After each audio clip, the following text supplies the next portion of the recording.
तो देखो इसका सॉल्यूशन देखते टाइम पहले वाले तरीके से देखेंगे, हम सीधा vector P Q and vector Q are create कर सकते हैं। ठीक है, तो सबसे पहले वेक्टर पी क्यू के थ्रू जाता है। वेक्टर पी क्यू क्या रहेगा, position vector of Q minus position vector of P रहेगा। और हम पोजीशन वेक्टर क्रिएट कैसे करते हैं, हम जानते हैं, हमारे जो भी कोऑर्डिनेट्स दिए रहेंगे उनको कैप चढ़ाने का। तो हमारा पोजीशन वेक्टर ऑफ क्यू क्या हो जाएगा जी, हमारा -4i plus 6j minus 8k। Position vector of P 2i minus 3j plus 4k।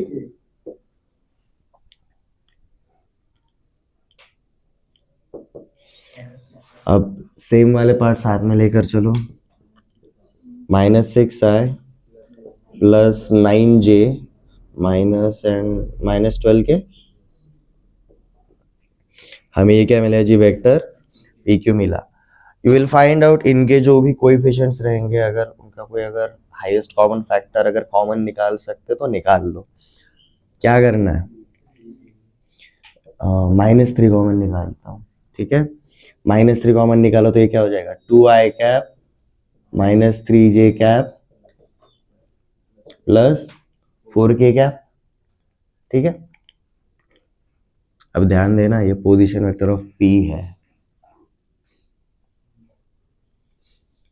ठीक है, ओके, इसको पहले निकाल लिया। वेक्टर क्यू आर निकालते हैं, same process. Vector Q R क्या रहेगा, position vector of R minus position vector of Q. R का पोजीशन वेक्टर क्या रहेगा, 12i minus 18j plus 24k minus 4i plus 6j minus 8k। Now 12i minus minus plus plus 4i 16i minus 18 minus 6 minus 24j plus 24 minus minus plus plus 8 plus 32k। कुछ common निकल सकता है, 8 common निकाल सकता है। तो हमने vector Q are को लिखा जी 8 times of 2i cap minus 3j cap plus 4k cap. अगर आप P Q and Q R को अगर आप देखोगे, देखो क्यू आर एक पोजीशन वेक्टर के टर्म में लिखा है। This is one vector, this is our scalar and this is another vector. One vector written in terms of another vector. One vector written in terms of another vector. ये bracket के बाहर जो है वो तो स्केलर है। Scalar का मतलब क्या रहेगा, उसका सिर्फ लेंथ वेरी करेगा, डायरेक्शन तो ये वाला वेक्टर लेकर आएगा। ये क्लियर है एवरीवन? तो हमने ऑब्जर्व क्या किया, वेक्टर पी क्यू ये वाले वेक्टर के टर्म में लिखा है, वेक्टर क्यू आर ऑल्सो ये वाले वेक्टर के टर्म में लिखा है। दोनों वेक्टर्स एक वेक्टर के टर्म में लिखे, तो obviously P Q and Q R क्या रहेंगे, पैरेलल रहेंगे। और पैरेलल रहेंगे मतलब उनका सेम सपोर्ट रहेगा, तो ऑब्वियसली क्या रहेंगे, वो कोलिनियर रहेंगे ही रहेंगे।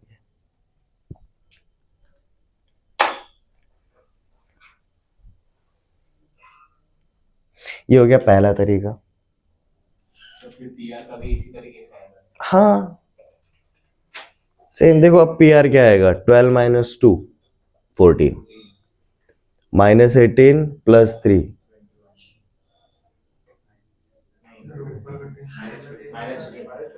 ठीक है। अब 12 माइनस 10, 12 माइनस 2 10 आएगा, माइनस 8 प्लस 13 माइनस 15 आएगा, 24 माइनस 4 20 आएगा। अब वो 5 टाइम्स आएगा।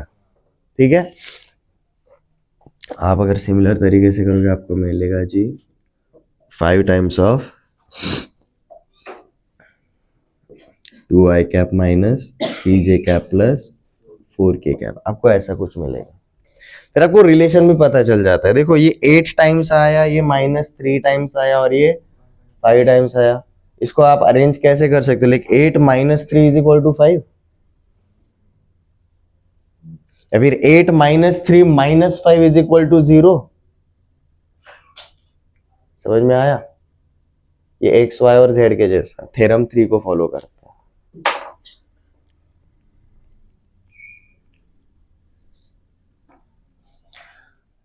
हम अगर किसी एमसीक्यूज एग्जाम में अगर इस टाइप के क्वेश्चन अगर फेस करते हैं, पहला वाला तरीका सबसे बेटर रहेगा, ठीक है, क्योंकि हम यहाँ पर किसके थ्रू जा रहे हैं, यूजिंग पोजीशन वेक्टर्स।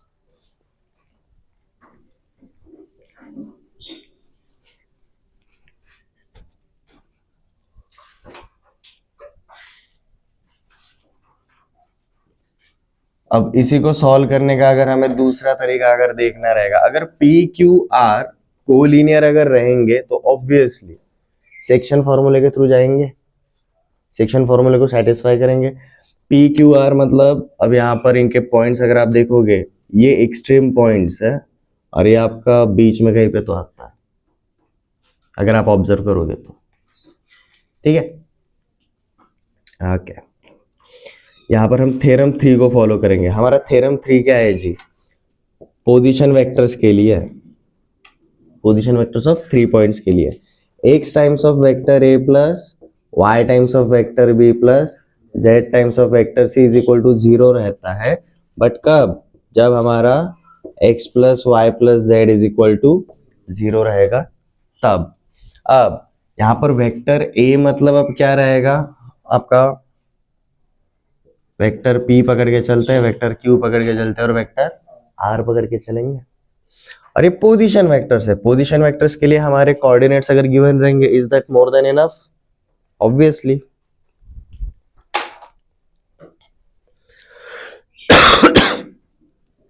हम कैसे शुरुआत करते हैं जी, x multiplied with point p के पोजीशन वेक्टर लेते हैं जी, 2i cap minus 3j cap plus 4k cap plus y times of vector q minus 4i cap 6j cap and minus 8k cap plus z multiply with 12i cap minus 18j cap plus 24k cap, ठीक है, and finally this is equal to 0। अब यहां पर हमें x y और z unknown रहेगा। अगर हमारे 3 अननोन है तो हमें क्या क्रिएट करना पड़ेगा, 3 इक्वेशन क्रिएट करना पड़ेगा। बट सबसे पहले इसको सिंप्लीफाई करेंगे। अब सिर्फ आई कैप वाले पार्ट को हम आइसोलेट करेंगे, जे कैप वाले पार्ट को हम आइसोलेट करेंगे एंड के कैप वाले पार्ट को, ठीक है। कोई है जिसको ये समझ में नहीं आया, हमें थ्योरम 3 ऑलरेडी पता है। अगर ये सेटिस्फाई होता है तो हमारे ये तीनों पॉइंट्स क्या रहेंगे, कोलिनियर रहेंगे। एक्स वाई जेड हमारे क्या है जी, ये जो तीनों के तीनों है ये हमारे क्या है, बेसिकली स्केलर्स है, ठीक है। हमें इनका वैल्यू कैलकुलेट करना है। तो आई कैप वाले टर्म देखो, यहां पर देखो क्या बनेगा, 2x आई कैप माइनस 4y आई कैप 12z आई कैप। तो मैंने क्या लिखा जी, 2x minus 4y plus 12z आई कैप। अब जे कैप वाले टर्म उठाता है, plus minus 3x plus 6y minus 18z जे कैप प्लस, अब के कैप के लिए 4x minus 8y plus 24z के कैप इज इक्वल टू 0। अब देखो ये जो हमारा LHS है ये क्या, ये एक वेक्टर शो करता है, आई कैप जे कैप और के कैप के टर्म में ये क्या शो करता है, एक वेक्टर शो करता है।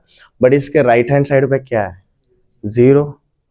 मैं 0 वेक्टर पकड़ के चल सकता हूं उसको, इस 0 को 0 आई cap plus 0 J cap plus 0 के कैप, ऐसा पकड़ के चल सकता हूं उस 0 को एवरीवन। एंड ये दो वेक्टर्स इक्वल कब रहेंगे, जब इनके आई कैप के कंपोनेंट सेम रहेंगे, जे कैप के कंपोनेंट सेम रहेंगे एंड के कैप के कंपोनेंट सेम रहेंगे। या फिर हम कैसा बोल सकते हैं, अगर ये एक वेक्टर है, this vector is equal to 0 if I cap का coefficient is equal to 0, J cap का coefficient is equal to 0 and K cap का कोएफिशिएंट इज इक्वल टू 0। तो हमें अब यहाँ पर तीन इक्वेशंस मिलते हैं, that is 2x minus 4y plus 12z is equal to 0, minus 3x plus 6y minus 18z is equal to 0, 4x minus 8y plus 24z is equal to 0। ये हमें तीन इक्वेशंस मिलते हैं। नाउ हमने तीन स्केलर्स अज्यूम किए थे जिनके बीच में रिलेशन हमें चेकआउट करना है। इन तीनों इक्वेशंस को सॉल्व कर सकते हैं।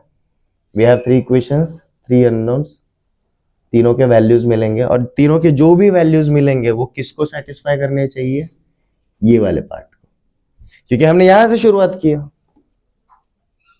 बट ये कब होना चाहिए, जब ये होता है तब। चलो लेट्स स्टार्ट। ऊपर वाले को 2 से मल्टीप्लाई करके माइनस कर सकते हैं, ऊपर वाला और ये लिटरली एक दूसरे का डबल ही है, ठीक है। तो इसका जो भी वैल्यू आएगा वो उसको सेटिस्फाई करेगा ही करेगा। कुछ कॉमन भी निकाल सकते हैं, इसको सिंप्लीफाइड फॉर्मेट में कर लेते हैं, हमारा ये एक ही इक्वेशन बन जाता है बेसिकली। चलो 2x minus 4y plus 12z is equal to 0, 2 से अगर डिवाइड कर दिया तो x minus 2y plus 6z is equal to 0, x plus 6z is equal to 2 times of y, मतलब x plus 6z upon 2 is equal to y रहेगा। तो y का ये वैल्यू हम किसी और एक इक्वेशन में पुट कर सकते हैं।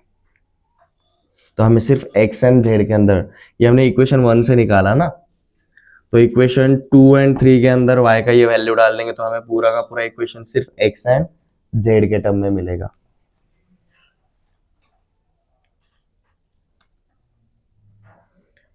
So minus 3x plus 6 times of x plus 6z by 2 minus 18z is equal to 0। ये बन जाएगा जी हमारा 4x minus 8 times of x plus 6z by 2, ये 2 है, ये z है, plus 24z is equal to 0।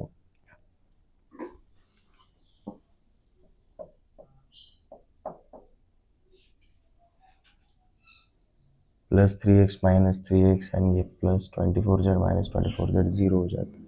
तो एक्स वाई जेड के हमें मल्टीपल वैल्यूज मिलते हैं यहाँ पर। हमारा सिर्फ कौन सा वाला रिलेशन सेटिस्फाई होना चाहिए, ये सेटिस्फाई होना चाहिए। ओके, जेड को अगर हम वहां से अगर उठाएंगे एक्स माइनस वाई,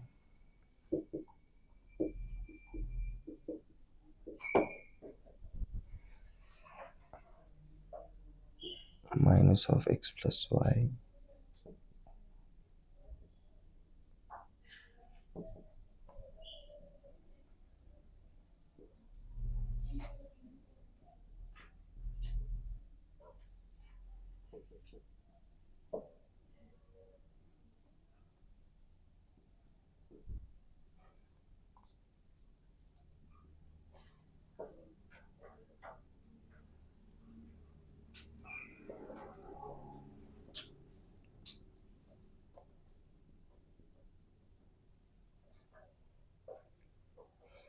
हमें x और y के मल्टीपल वैल्यूज मिलने वाले हैं, बट हमें x और y के बीच में एक रिलेशन पता चल गया, ठीक है। Minus 5 times of x is equal to 8 times of y, तो x की जगह आप 8 रख सकते हो और y की जगह पर आप माइनस 5 रख सकते हो। तो x is equal to 8, y is equal to minus 5। अब आपको z का वैल्यू मिल जाएगा, यहाँ पर डाल के देखो या फिर किसी भी एक इक्वेशन में x is equal to 8 and y is equal to minus 5।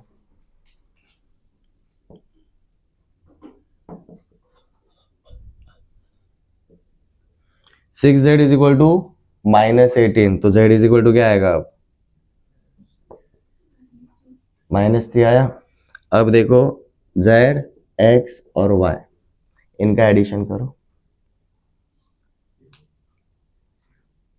Equal to 0 आता है। ठीक है, अब ये दूसरा वाला स्टेप एक पर्टिकुलर थ्योरम को जाकर प्रूव करना बहुत पेचीदा हो जाता है, इसलिए मैंने बोला भाई सेकंड मेथड के लिए मत जाओ, always go for position vectors.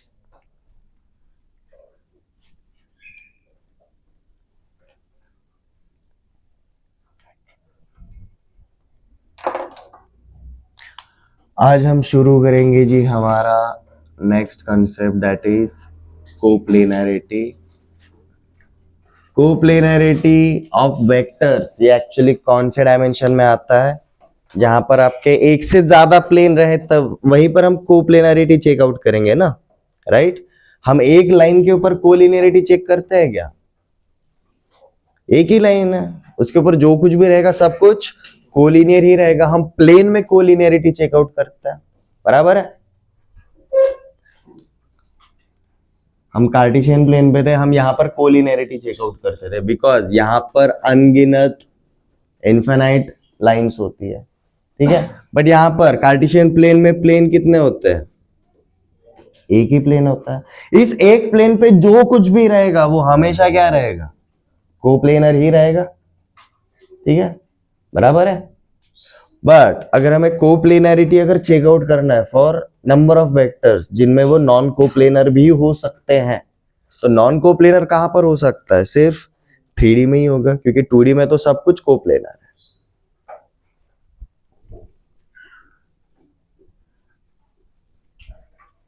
तो सबसे पहले अंडरस्टैंड कर लो, लिखवाऊंगा।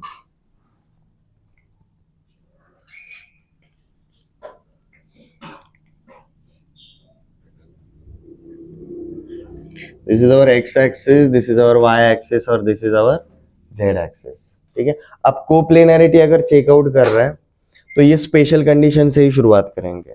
हम 3D में 3 ऐसे वेक्टर्स लेकर आएंगे जो शुरुआत से ही कोप्लेनर रहेंगे, ठीक है? आपने पैरेललोग्राम ऑब्जर्व किया? पैरेललोग्राम में हमारे कितने वेक्टर्स आते थे? 2 वेक्टर्स आते थे। तो अगर आप देखोगे गौर से, मेरे कोई भी 2 वेक्टर्स हमेशा एक प्लेन बनाते हैं। मेरे कोई भी 2 वेक्टर्स रहे वो हमेशा एक प्लेन बनाएंगे। एक्स एक्सिस वाई एक्सिस मिलकर क्या बनाते हैं? कार्टेशियन प्लेन बनाते हैं। वैसे ही सिमिलरली मेरे कोई भी 2 स्ट्रेट लाइंस रहे, या फिर आप इसको 2 वेक्टर्स पकड़ के चलो, 2 वेक्टर्स को मैं पैरेलली शिफ्ट कर सकता हूं। तो जैसे उनके एक एक पॉइंट को ओवरलैप कर दिया, ये एक प्लेन बनाने के लिए रेसिपी मोर देन इनफ है, ठीक है? पैरेललोग्राम के भी 2 एडजेसेंट साइड्स क्या रहते थे? वेक्टर्स ही रहते थे। और पैरेललोग्राम कौन से टाइप का शेप है? प्लेन में ही बनता है, सरफेस है ना वो, प्लेन ही बनता है। मतलब 2 वेक्टर्स जब भी आते हैं वो हमेशा कितने प्लेन बनाते हैं? एक प्लेन बनाते हैं। मतलब हम क्या बोलेंगे भाई, 2 वेक्टर्स हमेशा कोप्लेनर होते हैं। कोप्लेनरिटी के लिए हम कितने वेक्टर्स को चेकआउट करते हैं? फॉर 3 वेक्टर्स, क्योंकि 2 वेक्टर तो ऑलरेडी एक प्लेन में है, तीसरा भी वेक्टर उसी प्लेन में होना जरूरी रहेगा, ठीक है? इसका अगर आपको और अच्छे से अंडरस्टैंडिंग करना है तो ये व्हाइट बोर्ड एक मेरा प्लेन है, ये पहला वेक्टर है वेक्टर ए, और ये दूसरा वेक्टर है वेक्टर बी। अब लेट जैसे ये मार्कर मतलब हमारा तीसरा वेक्टर है। वेक्टर ए और वेक्टर बी की वजह से हमारा व्हाइट बोर्ड एक प्लेन बना है। तो ये वेक्टर अगर उसी प्लेन में रहेगा तो हम क्या बोलेंगे? These 3 vectors are coplanar. But अगर ये वेक्टर अगर ऐसा रहा या फिर ऐसा रहा, चिपक के नहीं, अब इसके ऊपर ऐसे जा रहे हैं, अब ये कोप्लेनर रहेंगे क्या? नहीं, बराबर है? अब अगर यहां पर अगर मैंने सिर्फ वेक्टर ए रखा और इसके साथ ये वाला वेक्टर रखा, अब ये वेक्टर कैसा भी रहे, इस वेक्टर ए के साथ हमेशा एक प्लेन बनाएगा ही बनाएगा, भले ही वो अलग अलग प्लेन बने, बट दोनों के अंदर एक कॉमन प्लेन रहेगा ही रहेगा। ये समझ में आ रहा है? तो हम कोप्लेनरिटी के लिए कितने वेक्टर्स की तरफ जाता है, 3 वेक्टर्स की तरफ जाता है, बिकॉज 2 वेक्टर हमेशा से एक प्लेन बनाते ही बनाते। ये भी मैं लिखवाऊंगा, बट पहले अंडरस्टैंड करो। अब यहां पर एक वाला वेक्टर ये पकड़ लिया, एक वाला वेक्टर ये पकड़ लिया, ये हमारे 2 वेक्टर हो गए। तीसरे वेक्टर को इंट्रोड्यूस करेंगे, बट अभी ऑब्जर्व करो, क्या इस वेक्टर को मैं पैरेलली यहां पर शिफ्ट कर सकता हूं? क्या इस वेक्टर को मैं पैरेलली वहां पर शिफ्ट कर सकता हूं? कोप्लेनरिटी के लिए हम कौन से वाले लॉ को यूज करेंगे? Parallelogram law. ये समझ में आ रहा है? अब हमने क्या देखा था, जब भी ऐसे वेक्टर्स रहते हैं जो पैरेललोग्राम बनाते हैं, तो जो एक डायगोनल होता है वो इन दोनों का क्या होता है? एडिशन होता है। वो इन दोनों का एडिशन होता है, ठीक है। So let's just say this is vector A and this is vector B. तो हमारा ये वेक्टर क्या रहेगा? Let's just say this is vector सी। ये वेक्टर सी क्या रहेगा पता है? Vector C is equal to vector A plus vector B.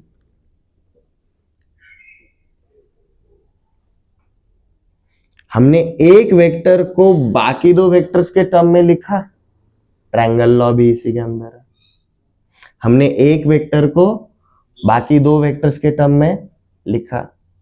तो कोप्लेनरिटी ऑफ 3 वेक्टर्स मतलब क्या रहता है? Whenever we can define one vector in terms of other 2 vectors, तो ये तीनों वेक्टर्स क्या रहते हैं? कोप्लेनर होता है। ये समझ में आया? एक रफ आइडिया समझ में आ गया everyone? Triangle law, parallelogram law mix हो रहा है कोप्लेनरिटी के लिए, क्योंकि पैरेललोग्राम भी एक प्लेन फिगर है, ट्रायंगल भी एक प्लेन फिगर है। तो इन दोनों में जो भी होता है, अगर वो इन तीनों वेक्टर्स में हो रहा है, तो ये तीनों वेक्टर्स क्या मतलब पैरेललोग्राम लॉ को भी फॉलो करते हैं और ट्रायंगल लॉ को भी फॉलो करते हैं, और ये प्लेन वाले लॉज हैं। तो ऑब्वियसली ये तीनों वेक्टर्स भी क्या रहेंगे? एक प्लेन में रहेंगे, कोप्लेनर रहेंगे। ये थ्योरी समझ में आ गया? अब शुरू करें। So let's start with the statement. इसके भी 3 ही थ्योरम रहने वाले हैं, जैसे हमारे कोलिनियरिटी के लिए थे, और सेम टाइप के रहने वाले हैं।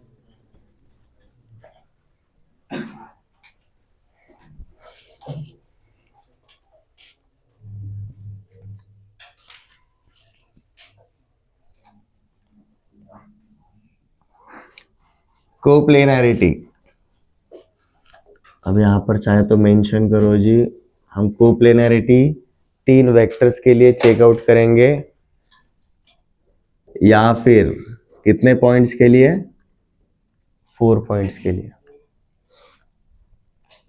कोलिनियरिटी हम 2 वेक्टर्स के लिए या फिर 3 पॉइंट्स के लिए करते थे। कोप्लेनरिटी हम 3 वेक्टर्स या फिर 4 पॉइंट्स। 3 वेक्टर्स या फिर 4 पॉइंट क्यों? क्योंकि अगर मैंने 3 वेक्टर्स के इनिशियल पॉइंट्स को अगर सेम रखा, ये पहला पॉइंट, ये दूसरा, ये तीसरा और ये चौथा, ये चारों पॉइंट अगर कोप्लेनर रहेंगे, मतलब ही ये तीनों वेक्टर्स भी कोप्लेनर रहेंगे।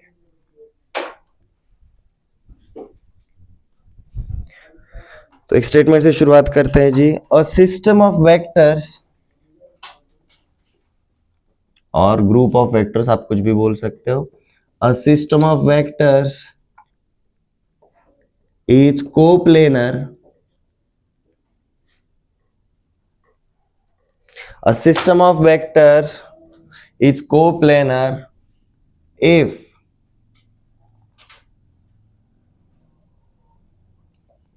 their support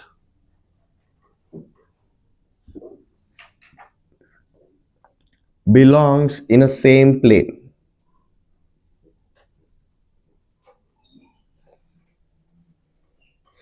If their support belongs in a same plane, same plane या फिर पैरेलल प्लेन, ठीक है। जैसे कि अगर मेरे फ्लोरिंग के ऊपर अगर एक वेक्टर रखा है और मेरी सीलिंग के ऊपर एक वेक्टर रखा है, तो हमारा फ्लोरिंग एंड सीलिंग एक दूसरे को पैरेलल है, तो उनके ऊपर रखे हुए वेक्टर्स भी कैसे रहेंगे? एक दूसरे को पैरेलल ही रहेंगे, और वेक्टर को हम पैरेलली शिफ्ट कर सकते हैं। तो इधर का वेक्टर उठाकर अगर मैं नीचे फ्लोरिंग पे भी अगर रख दिया तो हम क्या बोलेंगे, दीज आर कोप्लेनर। ठीक है, सेम प्लेन या फिर हम इसको पैरेलल प्लेन भी बुला सकते हैं, चाहे तो ये भी लिख लो, पैरेलल प्लेन रहेगा तो भी चल जाएगा।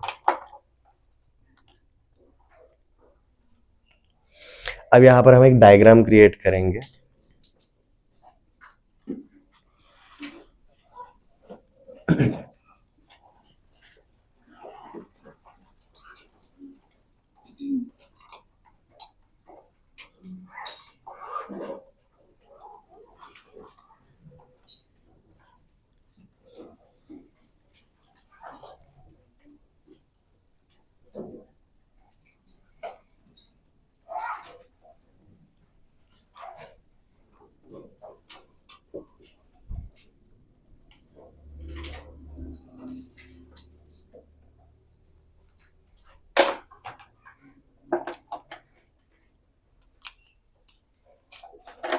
हम कोई तो एक प्लेन के ऊपर ही डायग्राम बनाएंगे, और जैसे बोला अभी थोड़े टाइम पहले, हम एक तो पैरेललोग्राम को यूज करने वाले या फिर ट्रायंगल लॉ को यूज करेंगे, दोनों को यूज करके देखेंगे। ठीक है, सो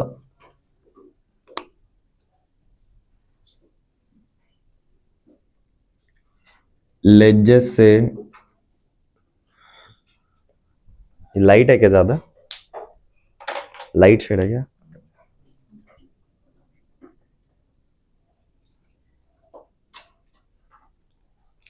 This is our vector A and this is our vector B. इनके नाम एंड में डालना। ठीक है, एंड लेट जस्ट से ये हमारा बीच में कोई तो एक छोटा सा वेक्टर है, उसको हमने बोला जी वेक्टर R। R इसलिए नाम दिया A और B से अलग है इसलिए। ठीक है, A और B शुरुआत से ही हमारे इस प्लेन में एग्जिस्ट कर रहा है। अगर ये पहला वेक्टर है और ये अगर दूसरा वेक्टर है, थोड़े टाइम पहले जैसे बोला, दो वेक्टर्स हमेशा एक प्लेन बनाते हैं। हमें बस क्या चेकआउट करना है, ये वेक्टर आर ए और बी वाले प्लेन में है कि नहीं, और अगर ये रहेगा तो ये कौन से टाइप के वेक्टर्स रहेंगे, कोप्लेनर रहेंगे। मतलब ओवरऑल थर्ड वेक्टर डिसाइड करेगा कि वो कोप्लेनर है। हाँ जी, क्योंकि अगर तू आप इन तीनों में से किसी भी दो को अगर उठाते हो, आर भले अब कैसा भी रहे, रैंडम रहे, इधर क्या इधर ऐसा रहे, ए और आर को पकड़ेगा एक प्लेन, बी और आर को पकड़ेगा एक प्लेन, ए और बी को पकड़ेगा एक प्लेन, बट ये तीनों प्लेन सेम अगर रहेंगे तो ही ये कोप्लेनर रहेंगे। समझ में आया? X Y Z axis, right hand thumb rule, इन दोनों का प्लेन अलग है, इन दोनों का प्लेन अलग है, और इन दोनों का प्लेन अलग है। ये कोप्लेनर कब रहेंगे, जब इन तीनों का प्लेन सेम रहेगा। समझ में आया? तो हमने क्या किया, वेक्टर बी को पैरेलल एक ऐसा वेक्टर बनाया यहां पर,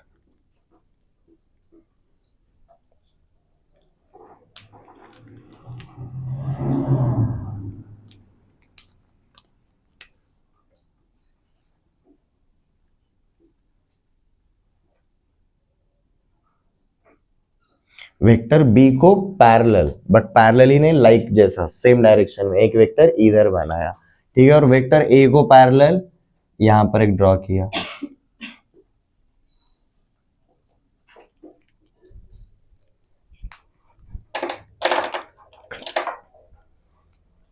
नाउ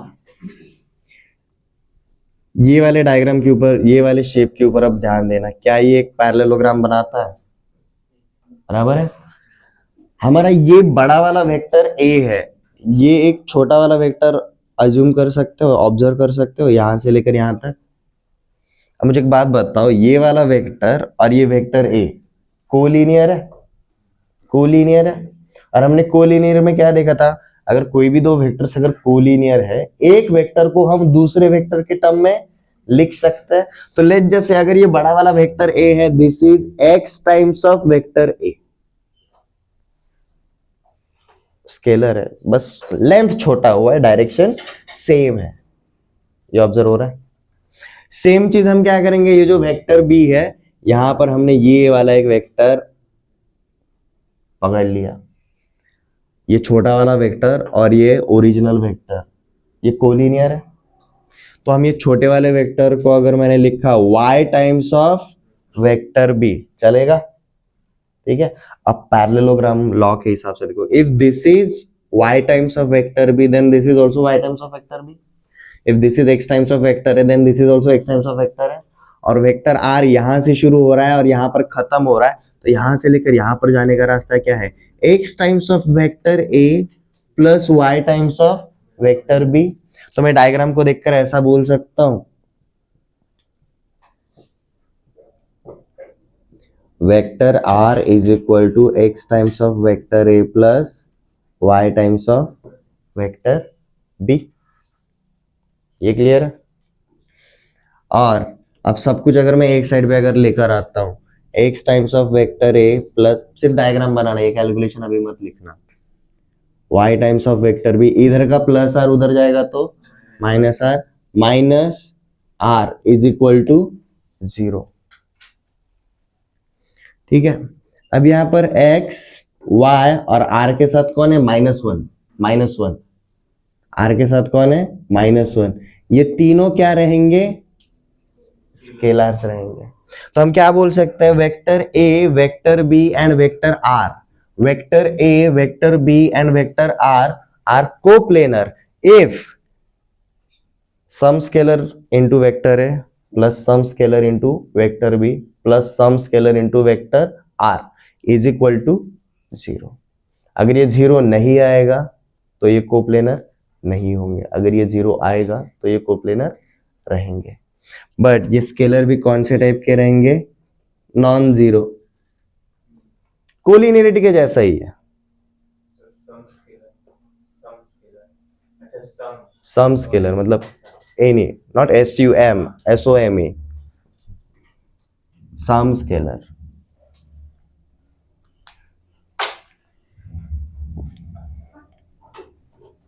ठीक है, तो ये वाला डायग्राम बना लो। सबसे पहले हम ये वाला पार्ट करने वाले हैं।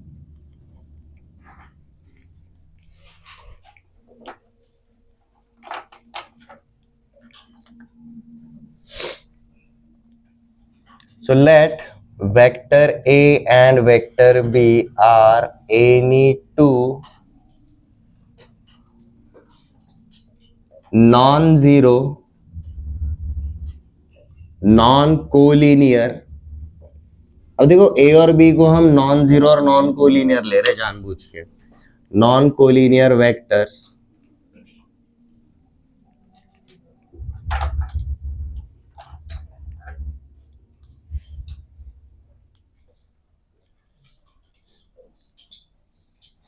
then any vector r, then any vector r which is coplanar with vector A and vector B can be expressed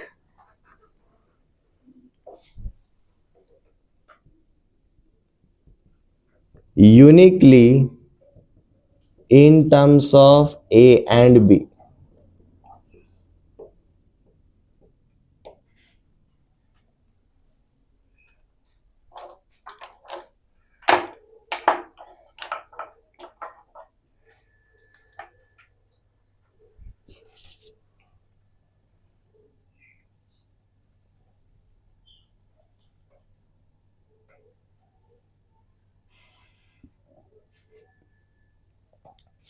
अगर A एंड B कोई भी non zero non collinear vectors अगर रहेंगे, देन वेक्टर R इन दोनों के plane में belong अगर करता है, देन वेक्टर R को हम किसके टर्म में लिख सकते हैं? A एंड B के टर्म में लिख सकते हैं। बट हर किसी तरीके से क्या? नहीं, यूनिकली। यूनिकली मतलब कितने तरीके रहेंगे? सिर्फ एक ही तरीका रहेगा। मतलब वेक्टर R अगर कोप्लेनर है तो सिर्फ एक तरीका रहेगा जिसमें A एंड B के टर्म में हम लिख सकते हैं। मतलब सोचो वेक्टर R कितना यूनिक रहेगा। ये क्लियर है? अब ये जो स्टेटमेंट लिखा है उसको हम प्रूफ करेंगे। डायग्राम के ऊपर ये अगर आपने सेटअप किया रहेगा आप शुरू कर सकते हो जी। x times of vector a plus y times of vector b is equal to vector r। और यहाँ पर हम रीजन क्या लिखेंगे, एक तो आप पैरेललोग्राम लॉ बोल सकते हो या फिर ट्रायंगल लॉ भी बोल सकते हो।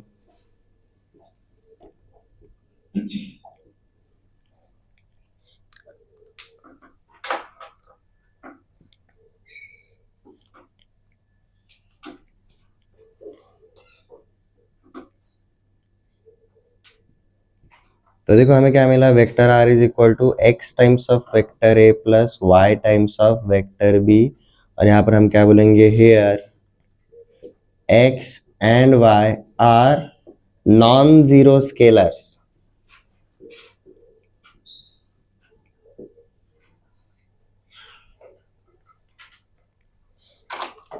हमने ये जो स्टेटमेंट लिखा हुआ है उसका मतलब डायग्रामेटिकली ये एंड ऑब्जर्वेशन वाइज ये।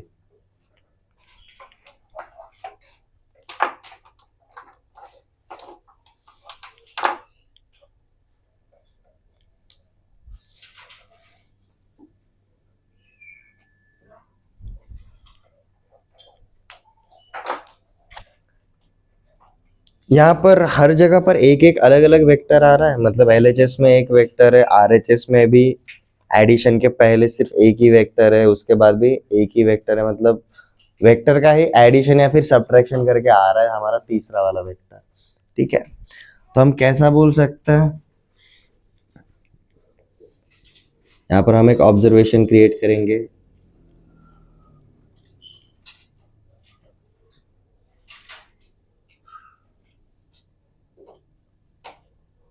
एनी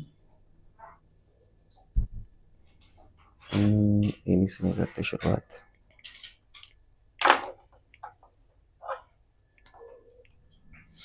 हमने 3 का एग्जांपल लिया तो 3 से शुरुआत करते हैं। 3 vectors are coplanar if and only if one of them can be expressed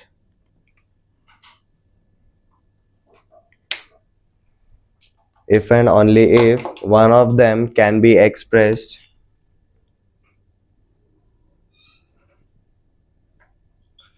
linearly in terms of other।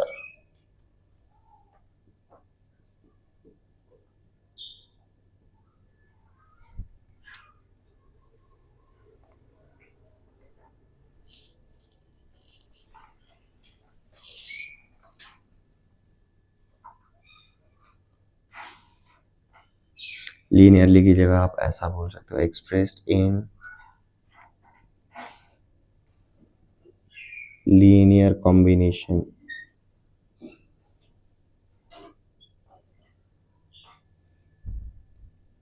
of others।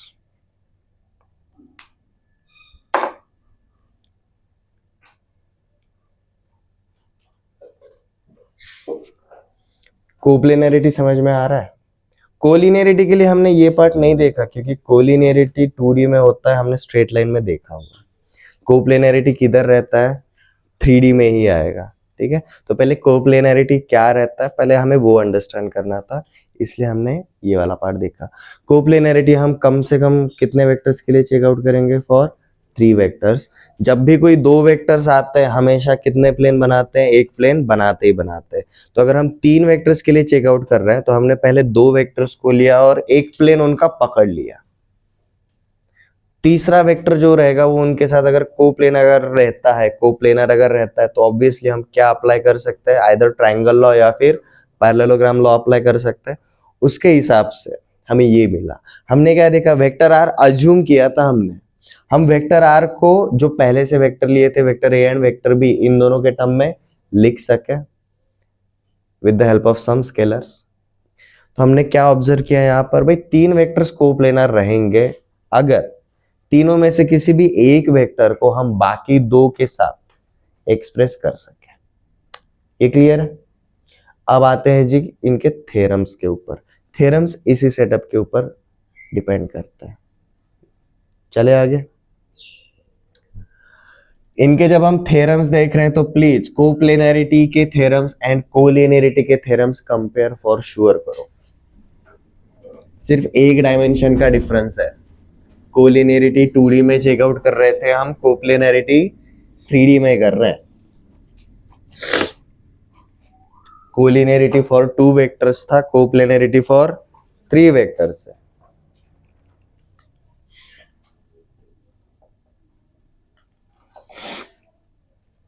Theorem 1,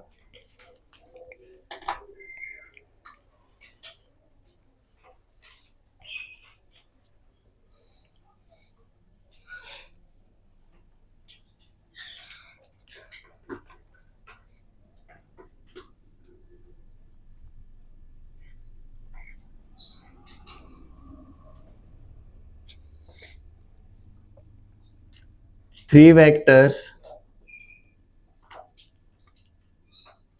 vector A, vector B and vector C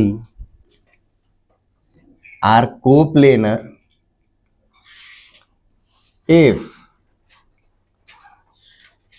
there exist scalars L, M, N such that L times of vector A plus M times of vector B plus N times of vector C is equal to 0, such that L, M, N are non-zero। वहां पर collinear scalars non zero, यहां पर coplanar scalars non zero, same same. वहां पर x times of vector a plus y times of vector b था, यहां पर 2 vector की जगह अब 3 वेक्टर्स हैं। हमने वहां पर पहला थ्योरम कोलिनियरिटी को लेकर देखा और दूसरा थ्योरम इसी का उल्टा करके देखा था। कोप्लेनर की जगह पर अब क्या आएगा, नॉन कोप्लेनर आएगा, सेम कंडीशन रहेगा, बस स्केलर सब क्या रहेंगे, इक्वल टू 0 रहेंगे।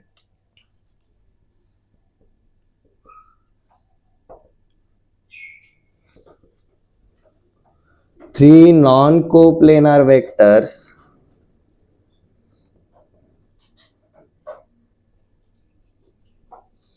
vector A, vector B and vector C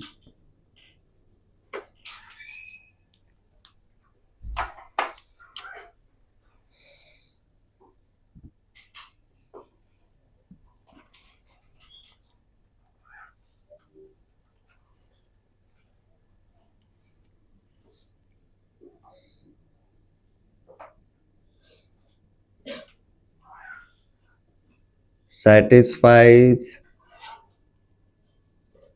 given condition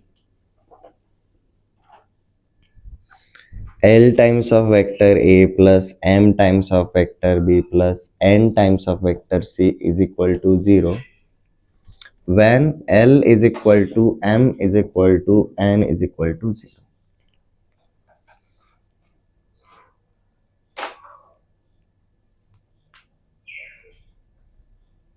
ठीक है।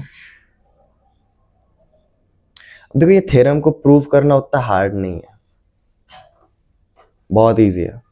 हमने अभी थोड़े टाइम पहले कोप्लेनरिटी के लिए क्या देखा था, हमने vector R is equal to x times of vector A plus y times of vector B लिया था। हमने यहाँ पर क्या बोला था, R, A एंड B ये तीनों की तीनों क्या है, कोप्लेनर है, तो ये थ्योरम 1 को सेटिस्फाई करना चाहिए ही चाहिए। अब यहाँ पर वेक्टर C, वेक्टर R की जगह पर अब हम क्या लेंगे जी, वेक्टर C लेकर चलेंगे, तो वेक्टर C की जगह पर ये वाला वैल्यू डालेंगे। समझ में आ रहा है। अब जैसे कि इसके हिसाब से ये वाला कंडीशन अगर होता है, that is L times of vector A plus M times of vector B plus N times of vector C is equal to 0। Vector C को इधर रखो, देखो क्या होता है, ये प्लस L यहाँ पर क्या जाएगा, माइनस L, ये प्लस MB यहाँ पर जाएगा माइनस MB, और यहाँ पर N इसके साथ मल्टीप्लीकेशन में है, तो ये यहाँ पर अब डिवीजन में जाएगा तो n n। तो देखो ये बेसिकली क्या हुआ, vector C is equal to minus L upon N times of vector A plus minus M upon N times of vector B. तो देखो हमारा थ्योरम 1 वाला कंडीशन और अभी हमने जो थोड़े टाइम पहले कोप्लेनैरिटी देखा था, क्या ये मैच नहीं कर रहा? One vector is represented as scalar into one vector plus scalar into another vector. Match कर रहा है, ठीक है। अगर ये नॉन कोप्लेनर अगर रहेंगे, ये वाला कंडीशन कब सेटिस्फाई होगा? जब आपके स्केलर्स ही जीरो रहेंगे। If scalar is zero, this becomes zero vector, this is also zero vector, this is also zero vector, ठीक है।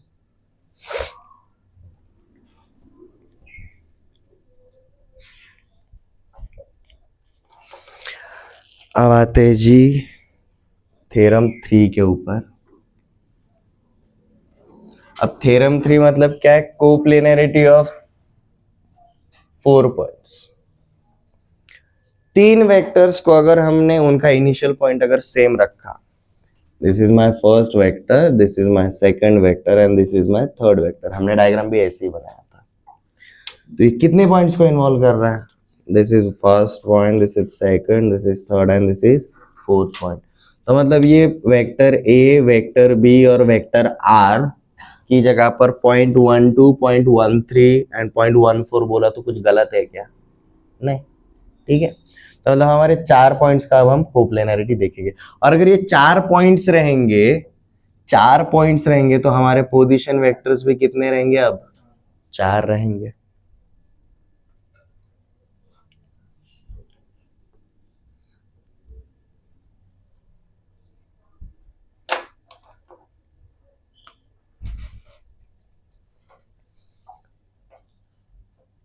सो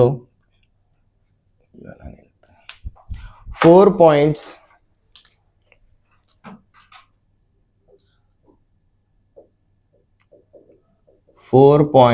A, B, C and D with position vectors vector A, vector B, vector C and vector D are coplanar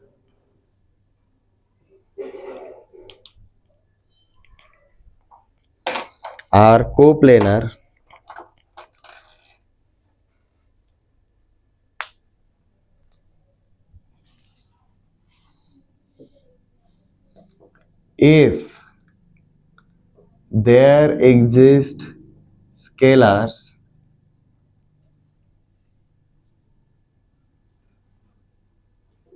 W, X, Y, Z such that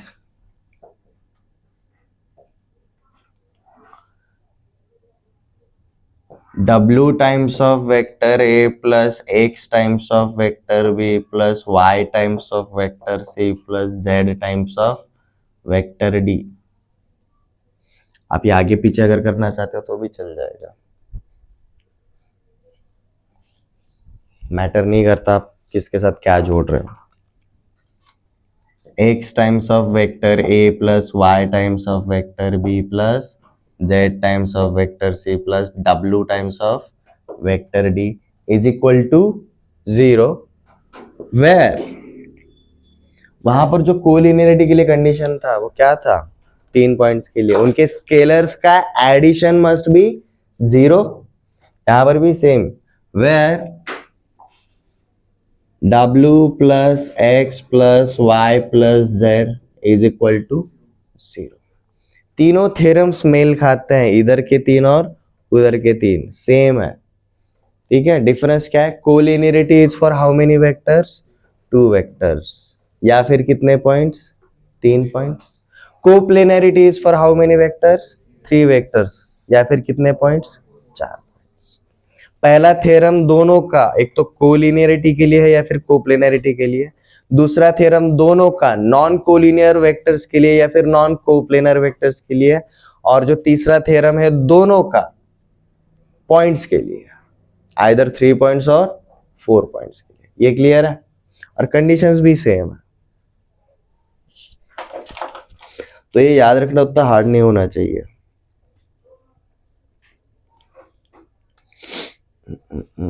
okay, check, question करते हैं इसके ऊपर एक। Check if vectors vector p is given as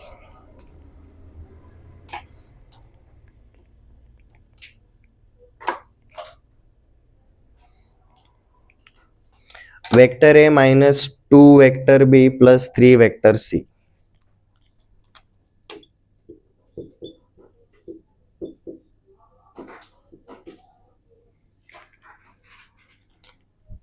Vector q is given as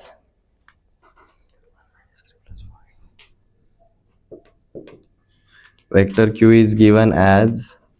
vector a minus vector 3b plus 5 vector c, and vector r is given as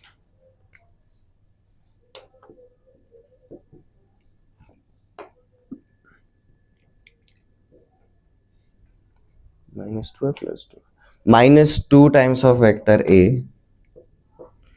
plus 3 times of vector b minus 4 times of vector c।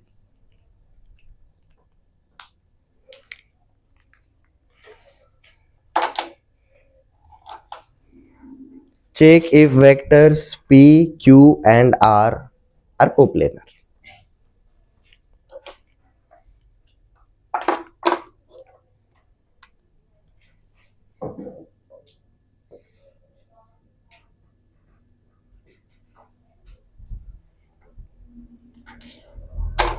कितने vectors दिए हैं?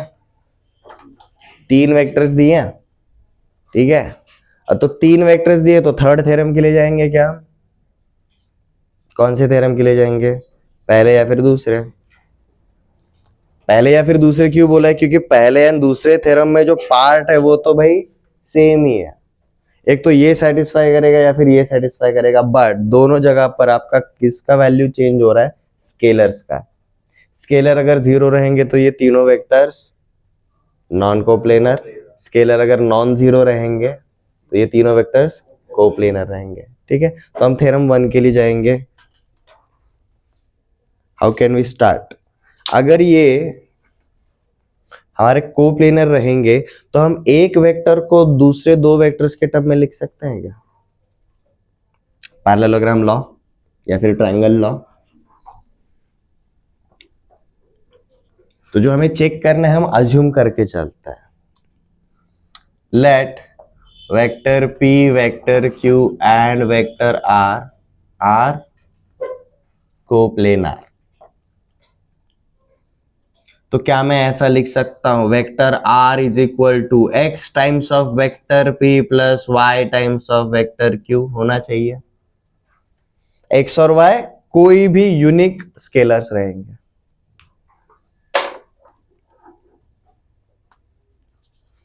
कर सकते हैं क्या? Vector r क्या है हमारा? -2 times of vector a plus 3 times of vector b minus 4 times of vector c। x times of vector p क्या बनेगा हमारा? x times of vector a minus 2x times of vector b plus 3x times of vector c। y vector q क्या बनेगा हमारा? Plus y times of vector a minus 3y times of vector b plus 5y times of vector c। अब ऐसे ही ये 2 vectors को compare नहीं कर सकते, हमें क्या करना पड़ेगा यहाँ पर? a cap, b cap, c cap, इनको कंपेयर करना पड़ेगा तभी होगा। यहाँ पर a कैप के 2 टर्म है तो चलो इसको सिंप्लीफाई कर लेते हैं एक बार। ये क्या बनेगा हमारा? x plus Y times of vector a, ये क्या बनेगा? -2x माइनस 3y, ठीक है। तो माइनस साइन कॉमन ले लेता हूं बाहर, तो -2x plus 3y times of vector b, ये क्या बनेगा? 3x प्लस 5y, तो plus 3x plus 5y times of vector c। और हमारा LHS में कौन है देखो जी? 2 times of vector A plus 3 times of vector b minus 4 times of vector c. अब ये भी एक वेक्टर शो करता है और ये भी एक वेक्टर शो करता है, और अगर ये दोनों अगर सेम रहेंगे तो इनका वेक्टर ए का कोएफिशिएंट, वेक्टर बी का कोएफिशिएंट और वेक्टर सी का कोएफिशिएंट मैच होना चाहिए। ठीक है, तो देखो आपका x plus y is equal to क्या मिलता है, -2। कोई है जिसको ये समझ में नहीं आ रहा, आगे जाकर वापस से रिटर्न आने में कोई सेंस नहीं, यहां तक क्लियरिटी है।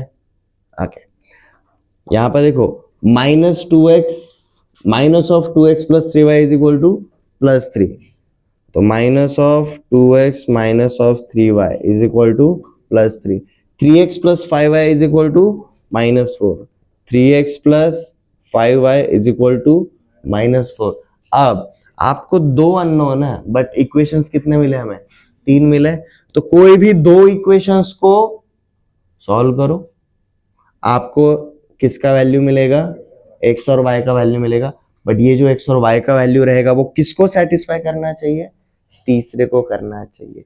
तीसरे को करेगा तभी हम क्या बोलेंगे, ये कोप्लेनर है। अगर नहीं करेगा, मतलब इन दोनों का अलग वैल्यू मिल रहा, इन दोनों का अलग वैल्यू मिल रहा, इन दोनों का अलग वैल्यू मिल रहा, ये कोप्लेनर नहीं रहेंगे।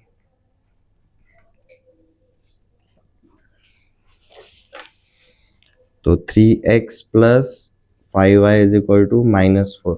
चलो मैंने ऊपर 2 से मल्टीप्लाई कर दिया, 2x 2y is equal to -4। Addition करते हैं, plus 2x minus 2x cancel, plus 2y minus 3y minus y, -4 plus 3 -1, तो y इज इक्वल टू क्या मिला हमें, 1 मिला। अब y इज इक्वल टू 1 इधर डाल देते हैं, x plus y is equal to क्या था, -2 था, y इज इक्वल टू 1 रहेगा तो x इज इक्वल टू क्या रहेगा, -3 रहेगा, तो x इज इक्वल टू क्या मिला हमें, -3 मिला। अब ये x is equal to -3 and y is equal to 1, इसको सेटिस्फाई होता है क्या, देखो x is equal to -3 -9, y is equal to +1 +5, -9 +5 ये क्या मिला, -4। हाँ भाई ये होता है, इसका मतलब हमारे ये सेटिस्फाई करते हैं।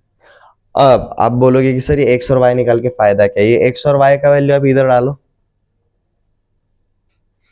x का वैल्यू क्या है -3, y का वैल्यू क्या है +1। ठीक है, तो देखो अब आपको क्या मिलता है, vector r is equal to -3 times of vector b plus 1 times of vector q, बराबर है। सबको एक साइड पर लेकर आ सकते हो, 3 times of vector p minus 1 times of vector q plus 1 times of vector r is equal to क्या हुआ, 0 हुआ। अब देखो यहाँ पर वेक्टर p के साथ स्केलर क्या है, 3 नॉन जीरो है, वेक्टर q के साथ स्केलर क्या है, -1 नॉन जीरो है, वेक्टर r के साथ स्केलर कौन है, +1 नॉन जीरो है, और ये थ्योरम 1 से मैच कर रहा है। तीनों वेक्टर्स के साथ स्केलर के साथ मल्टीप्लाई करके ये एडिशन कितना आ रहा है, 0 आ रहा है, थ्योरम 1। साथ में स्केलर्स भी कैसे है, नॉन जीरो है, तो obviously vector p, vector q and vector r कैसे रहेंगे, कोप्लेनर रहेंगे। क्लियर है, समझ में आ रहा है, नोट डाउन कर लो।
सेम टाइप का क्वेश्चन है, अब वैल्यूज चेंज किए बस।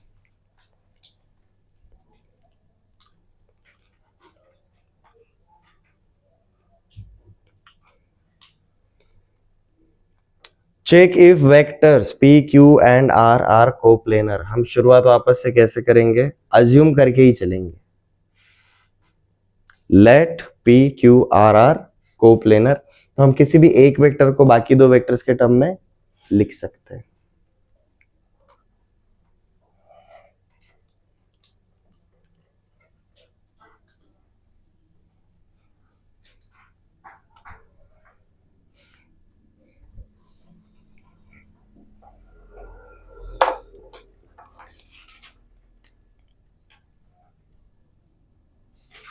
So let vector p, vector q and vector r are coplanar।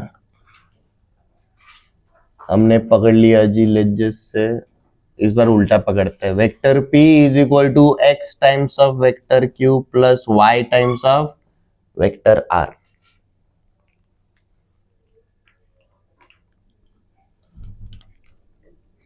किसी भी एक वेक्टर को हम बाकी दो के टर्म में लिख सकते हैं, इसलिए हमने लेजिस से ऐसा पकड़ लिया।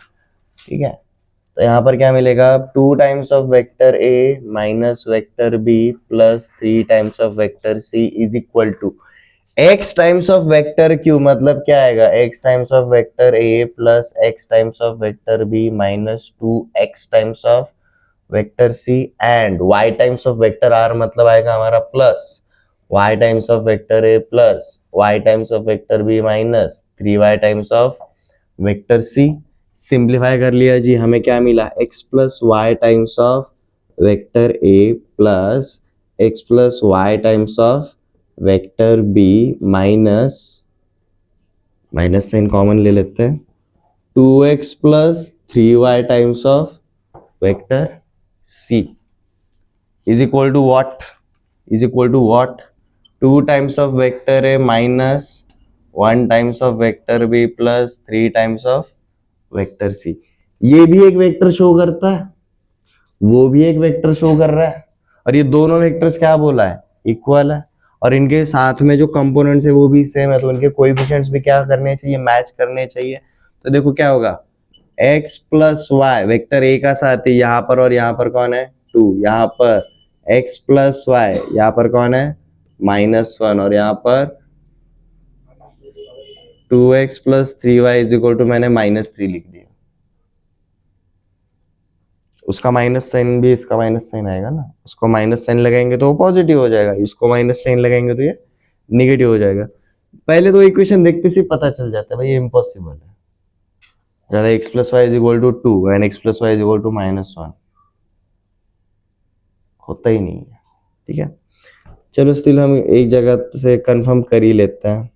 मैंने ऊपर 2 से मल्टीप्लाई किया तो 2x plus 2y is equal to 4, ऊपर से नीचे वाला या फिर नीचे से ऊपर वाला माइनस कर देते हैं, ऊपर वाला माइनस करते हैं, 2x minus 2x 0 plus 3y minus 2y, y बचा -3 -4 -7, y इज इक्वल टू -7, पहले और तीसरे को लिखा था ना, डाल के देखो, अगर यहाँ पर x plus y is equal to 2 था, if y is equal to -7 तो x इज इक्वल टू क्या होना चाहिए, 9 होना चाहिए, तो x इज इक्वल टू 9 होना चाहिए, तो x is equal to 9 and y is equal to -7 satisfy करता है क्या इसको, नहीं करता।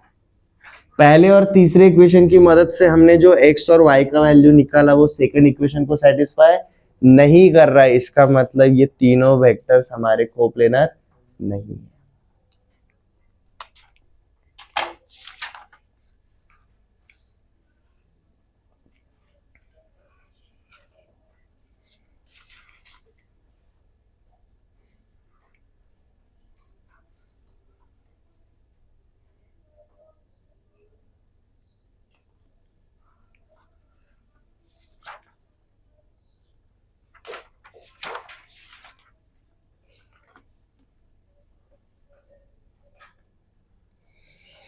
कोप्लेनरिटी में ज़्यादा डाउट नहीं रहेगा।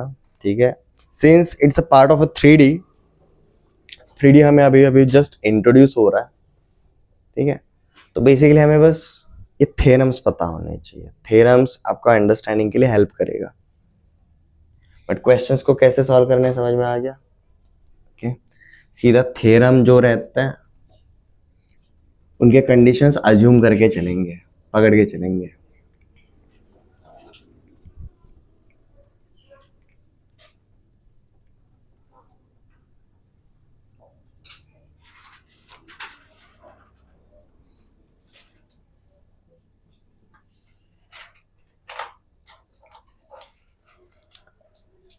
अब हम चलेंगे जी हमारे नेक्स्ट कंसेप्ट के ऊपर।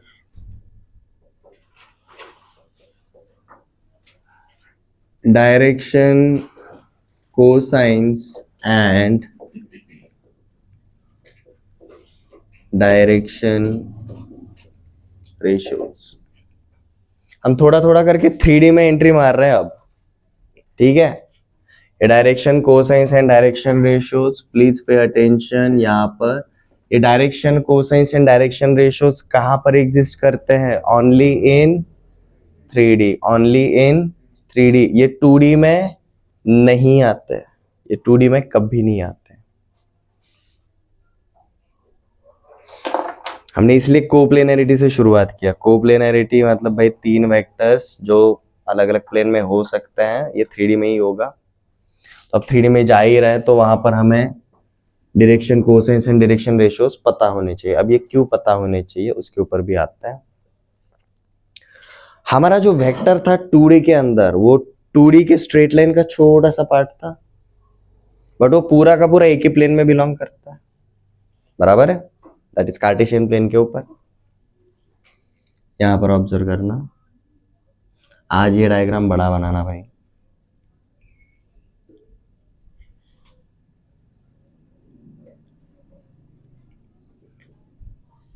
अब तक ये जेड एक्सिस को फिलहाल भूल जाओ। अब तक हम सिर्फ एक्स वाई प्लेन में काम कर रहे थे। ये आ जाके कितना प्लेन था? सिर्फ एक ही प्लेन था। और हम जो वेक्टर देख रहे थे वो कौन से डायमेंशन का एलिमेंट होता है, या फिर स्ट्रेट लाइन? वन डायमेंशन का। हम वन डायमेंशन के ऊपर काम कर रहे थे, बट 2D प्लेन में। अब हम कौन से डायमेंशन में एंट्री कर रहे हैं? 3D। ठीक है। 3D में हमारा एक प्लेन होता है क्या? नहीं, इन्फिनिट प्लेन्स होते हैं। अब जैसे कि हमने 3D में अगर गया तो हमारे कुछ स्टैंडर्ड प्लेन होते हैं। फॉर एग्जांपल एक्स एक्सिस और वाई एक्सिस की वजह से हमारा कौन सा प्लेन बनता है? एक्स वाई प्लेन बनेगा। वाई और जेड की वजह से हमारा वाई जेड प्लेन बनता है। जेड और एक्स की जगह पर हमारा एक्स जेड प्लेन बनेगा। ठीक है। हम जब भी अगर कोई वेक्टर अगर ड्रॉ करेंगे, लेट जस्ट से यहाँ पर मैंने एक पॉइंट लिया और यहाँ पर मैंने एक वेक्टर ड्रॉ किया। अब ये वेक्टर कौन सा है जी? ये पोजीशन वेक्टर है, मतलब ओरिजिन से शुरुआत हो रहा है, तो ये ऑब्वियसली कौन से टाइप का वेक्टर है? Position vector. So this is our origin and this is our point P. ठीक है, तो हम क्या बोलेंगे जी अब यहाँ पर? वेक्टर ओ पी, यहाँ पर नहीं लिखते, बाद में लिखते हैं, but vector O P is position vector of point P. अब देखो यहाँ पर हमारे कितने एक्सिस हैं? 3 एक्सिस है।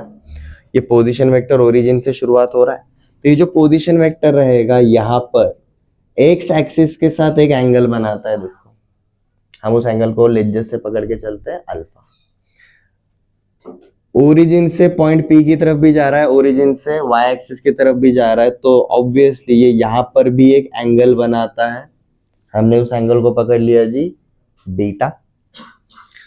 और ओरिजिन से जेड एक्सिस भी है और ओरिजिन से हमारा ये पोजीशन वेक्टर भी है, तो ऑब्वियसली यहां पर ये जेड एक्सिस के साथ भी एक एंगल बनाता है। हम उस एंगल को क्या पकड़ के चलते हैं? ज्ञान। वापस से हम 3D स्पेस के अंदर है। 3D स्पेस में हमारा एक्स एक्सिस, वाई एक्सिस और जेड एक्सिस जहां पर इंटरसेक्ट कर रहे हैं, that is point O, origin. हमने 3D स्पेस में एक रैंडम पॉइंट ले लिया पी। हमें कल ही डायग्राम बनाया था, उसी के जैसे ही। इसके कोऑर्डिनेट्स आप एक्स वाई जेड पकड़ के चल सकते हो। अब ये पोजीशन वेक्टर होने की वजह से ओरिजिन से शुरुआत हो रहा है। ओरिजिन से और कौन से 3 एक्सिस जाते हैं हम जानते हैं। तो ये पोजीशन वेक्टर एक्स एक्सिस के साथ क्या एंगल बनाता है? Let just say alpha. Y axis के साथ एंगल बनाता है, लेट जस्ट से बीटा। और जेड एक्सिस के साथ एंगल बनाता है, लेट जस्ट से गामा। ठीक है, कल का डायग्राम ओपन करो। ठीक है, वहां पर एक बार ये अल्फा बीटा गामा अगर आप एंगल्स अगर बनाते हो यू विल फाइंड आउट। ये अल्फा मतलब देखो ना, यहाँ पर हमारा एक्स वाला पार्ट लिखा था हमने, राइट, ओ ए, ओ ए एक्स वाला पार्ट था, ओ बी यहां पर वाई वाला पार्ट था, और ओ सी यहां पर जेड वाला पार्ट था।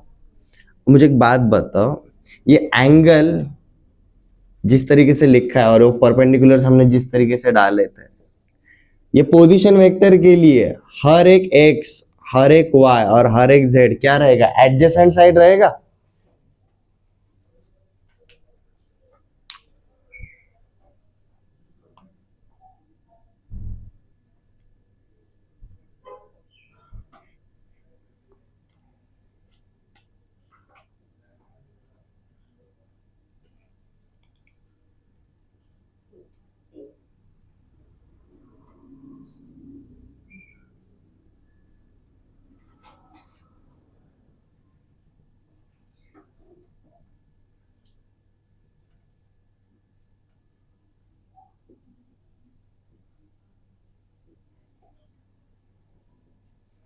अगर यहाँ पर पॉइंट P के कोऑर्डिनेट्स x, y और z थे तो हमने क्या बोला था, x एक्सिस पे ये पॉइंट A मिला था, y एक्सिस पे ये पॉइंट B मिला था और z एक्सिस पे ये पॉइंट C मिला था। तो हमने क्या कहते हैं, x एक्सिस पे सिर्फ x कोएफिशिएंट, x कोऑर्डिनेट रहेगा, x एक्सिस पे y जीरो रहता है, z भी जीरो होता है, तो A के कोऑर्डिनेट्स क्या रहेंगे जी, x, जीरो रहेंगे।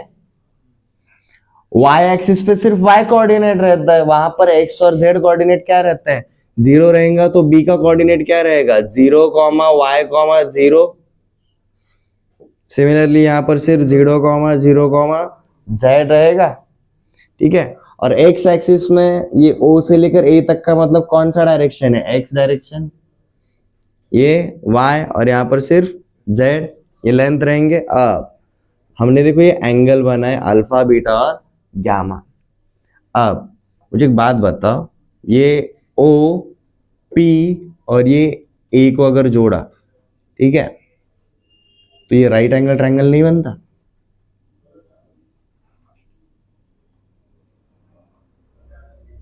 एक्स एक्सिस, ये वाई जेड प्लेन और ये ओपी एक लाइन, ये परपेंडिकुलर है ना, ठीक है, तो ये राइट एंगल ट्रायंगल नहीं बनेगा।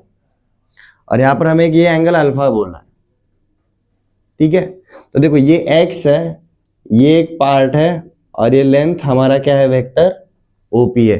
तो वेक्टर ओपी इज हाइपोटेन्यूस, जिसका एडजेसेंट, सॉरी, जहां पर ये एंगल क्या बना है हमारा, अल्फा बना है, और इस अल्फा का एडजेसेंट साइड कौन है, एक्स है। सिमिलरली इनको अगर मैंने जोड़ा तो अगेन ओ बी पी, ये भी क्या बनेगा, एक राइट एंगल ट्रायंगल बनेगा। ये 90 डिग्री है, 90 डिग्री के अपोजिट वाला साइड हाइपोटेन्यूस, तो मतलब अगेन यहाँ पर वेक्टर ओपी क्या बनेगा, एक हाइपोटेन्यूस बनेगा। ये एंगल हाइपोटेन्यूस के साथ वाला बीटा दिया, और इस बीटा का एडजेसेंट साइड कौन है, अब y। सिमिलरली ये जो गामा है, ये c और p को अगर मैंने जोड़ दिया, ठीक है, तो गामा एंगल के साथ हमारा z एडजेसेंट साइड बनेगा, और ये OP क्या बनेगा, हमारा हाइपोटेन्यूस बनेगा।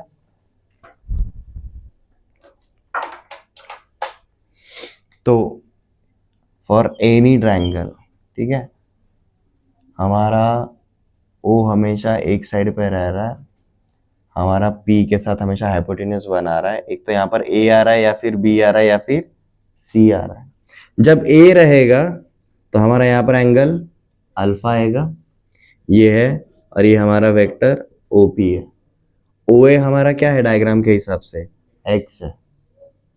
तो यहाँ पर मैं क्या अप्लाई करूं सो दैट मेरा हाइपोटेन्यूस एंड एडजेसेंट साइड है, कॉस। हम कोसाइन फंक्शन अप्लाई करेंगे, बट ये कोसाइन फंक्शन अगर हम कौन से एंगल पे करेंगे, ये वाले एंगल पे। अल्फा लिया तो हमारा एक्स आया, बीटा लेंगे तो वाई आएगा, गामा लेंगे तो जेड आएगा, जहां पर आपका हाइपोटेन्यूस हमेशा क्या रहेगा, वेक्टर ओपी ही रहेगा। ये क्लियर है। वैसे मैं 3D में डिटेल में लेने वाला था वापस में, बट आज इसका बड़ा डायग्राम बना ही लेंगे।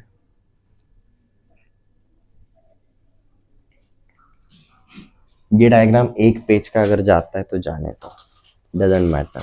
हमें क्यूब बनाना है, क्यूब, या फिर आप एक क्यूबॉइड पकड़ के चल सकते हो। तो यहाँ पर डायग्राम कैसे ड्रॉ करना है पहले ध्यान देना। आप सबसे पहले एक बॉक्स बना लो इमेजिनरी, ऐसा बॉक्स बना लो भाई जिसके डायमेंशंस मैच ना हो, सेम सेम ना रहे।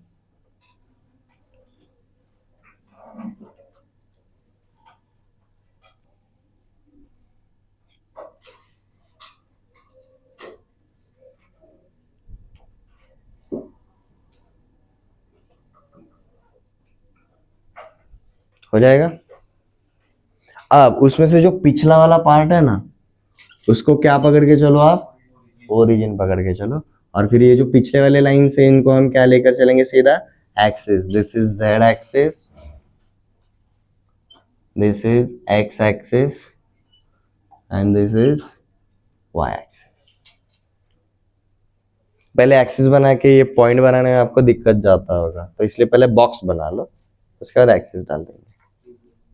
इरेगुलर वर्क, क्या इरेगुलर वर्क, इरेगुलर मतलब?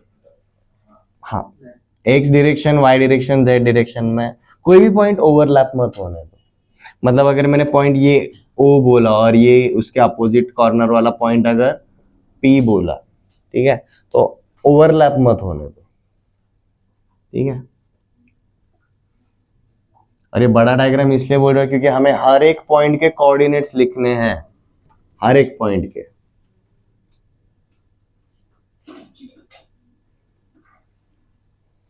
वेक्टर्स के लिए डिजिटल बोर्ड अच्छा लगता है।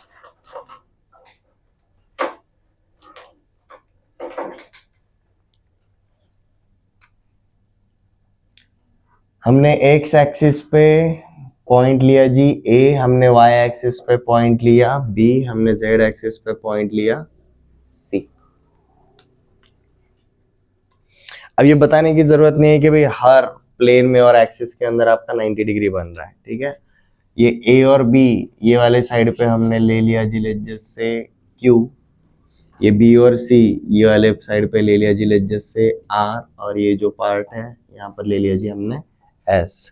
हम ये आठों के आठों पॉइंट्स के कोऑर्डिनेट्स भी लिखने वाले हैं, ओरिजिन छोड़ के। उसको 0 0 0 लिखने की जरूरत नहीं है, ठीक है।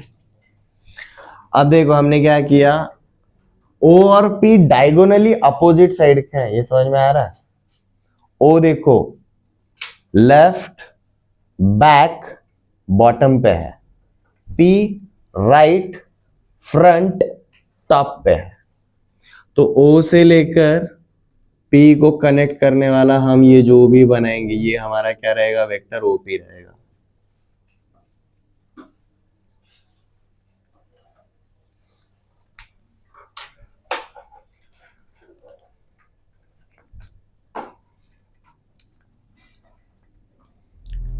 साथ में क्या करो, पॉइंट पी को ए बी और सी के साथ कनेक्ट कर दो।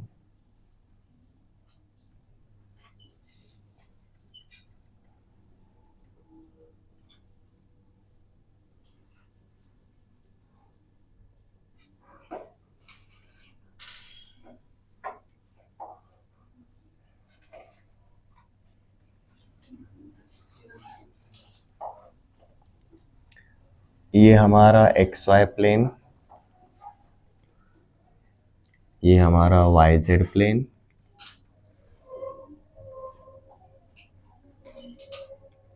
ये हमारा एक्स जेड प्लेन।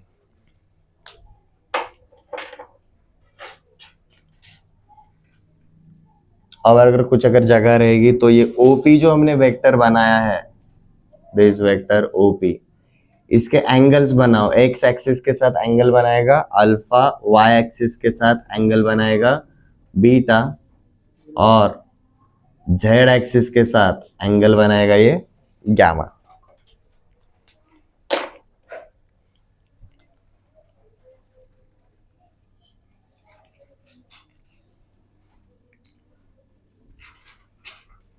अगर P के कोऑर्डिनेट्स है x, y, z, तो x के कोऑर्डिनेट्स क्या रहेंगे जी हमारे x, 0, b के रहेंगे जी 0, y, 0 और c के रहेंगे जी 0, 0, z।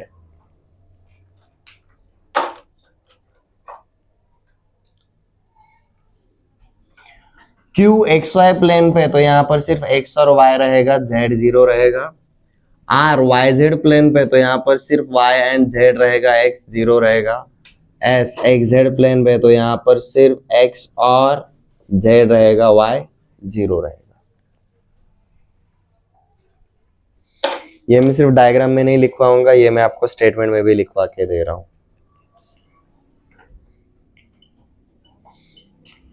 In 3-dimension space,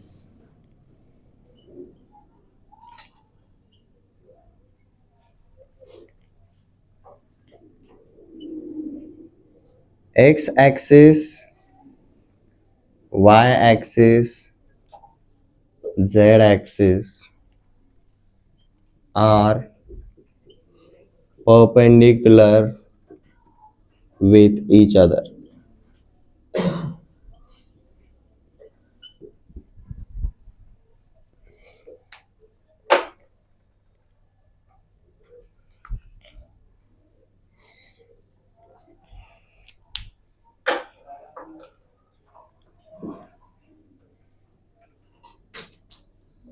On x-axis,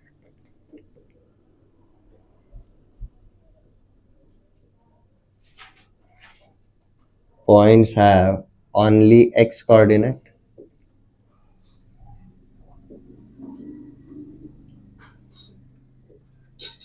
Y and z are 0.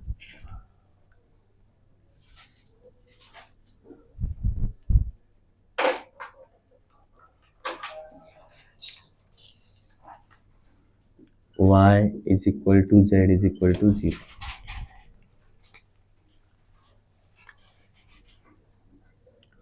On y-axis,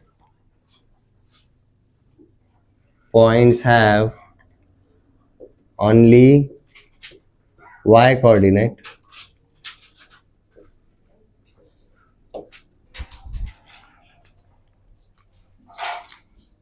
X is equal to z is equal to 0.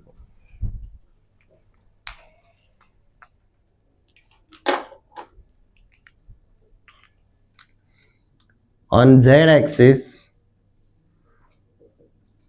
points have only z coordinate.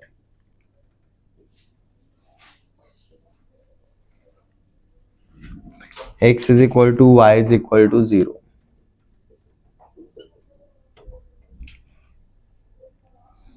अब ये तीनों कौन से पॉइंट्स के लिए डायग्राम के हिसाब से, this is for point A, this is for point B and this is for point C. Origin का बताने की जरूरत नहीं है क्योंकि वो 0, 0, 0 ही होता है। ठीक है, हम सबसे पहले एक्सिस के ऊपर अगर कोई भी पॉइंट रहता है किसी भी एक्सिस के ऊपर तो याद कैसे रखे उसके कोऑर्डिनेट्स, बहुत इजी है। हमारा पॉइंट जिस एक्सिस पे रहेगा उसका सिर्फ वो वाला कोऑर्डिनेट ही जिंदा रहेगा, बाकी के सारे तो 0 ही रहेंगे। इसमें किसी को कोई डाउट?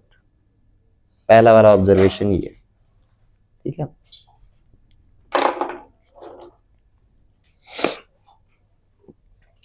अब देखो ये हो गया हमारा 3C1। 3 एक्सिस में से हमने एट ए टाइम कितने एक्सिस चूज किए? 1। 3C1 से कितने बनते ऑप्शंस? 3 ऑप्शंस, बराबर। अब हम करेंगे 3C2। तीनों में से कोई भी एक्सिस कितने चूज करेंगे? अब 2। एक्स वाई एक्सिस की वजह से कौन सा प्लेन बनता है? X y plane. वाई और जेड एक्सिस लेंगे तो वाई जेड प्लेन, एक्स और जेड एक्सिस लेंगे तो एक्स जेड प्लेन। जैसे एक्स एक्सिस पे सिर्फ एक्स कोऑर्डिनेट जिंदा रहता है, वैसे ही एक्स वाई प्लेन पे सिर्फ एक्स और वाई कोऑर्डिनेट ही जिंदा रहेंगे। आपके जेड कोऑर्डिनेट क्या हो जाएंगे? 0 हो जाएंगे। अब ये क्यों होता है वो भी देख लेंगे स्टेटमेंट वाइज। इसी के आगे कंटिन्यू करते हैं। ये ए बी सी पॉइंट का समझ में आ गया। अब हम क्यू आर और एस के लिए जाने वाले हैं जो प्लेन में बिलोंग करता है। यार रेडी क्यों है?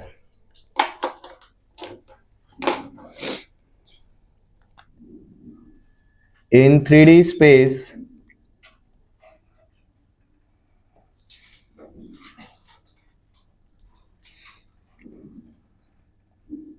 intersection of two axes create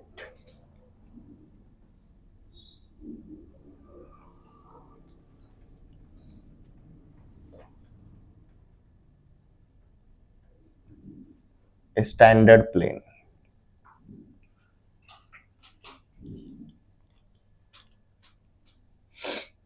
अब इसी का मतलब क्या है? x and y axis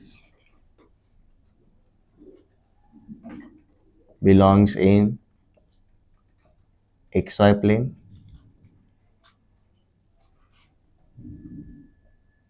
where z is equal to 0.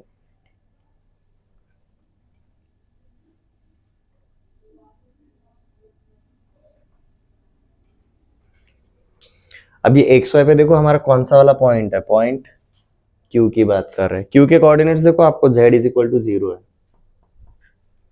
Next y and z axis belongs in which plane? YZ plane where x coordinate is 0. ये हम कौन से पॉइंट की बात कर रहे हैं? पॉइंट R की बात कर रहे हैं। अब पॉइंट Z की तरफ जाता है, sorry S, x and Z axis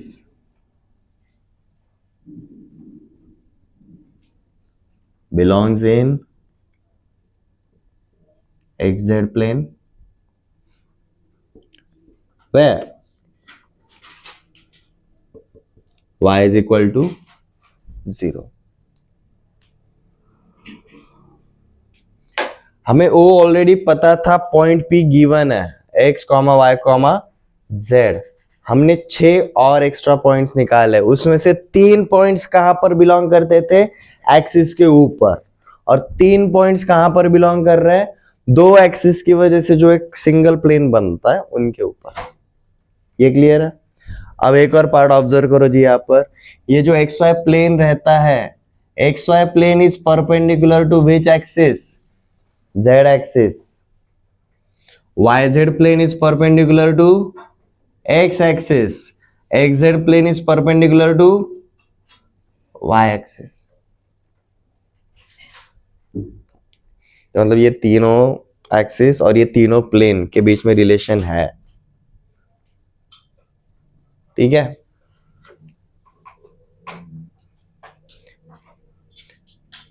हमने x और y एक्सिस को लेकर एक्स वाई प्लेन बनाया, तो x और y एक्सिस की वजह से जो प्लेन बनेगा उसको ये वाला axis perpendicular.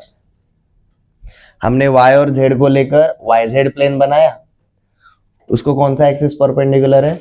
x axis perpendicular है। x और z लेकर हमने xz प्लेन बनाया, उसको कौन सा एक्सिस परपेंडिकुलर है? y एक्सिस परपेंडिकुलर है। ये समझ में आया एवरीवन?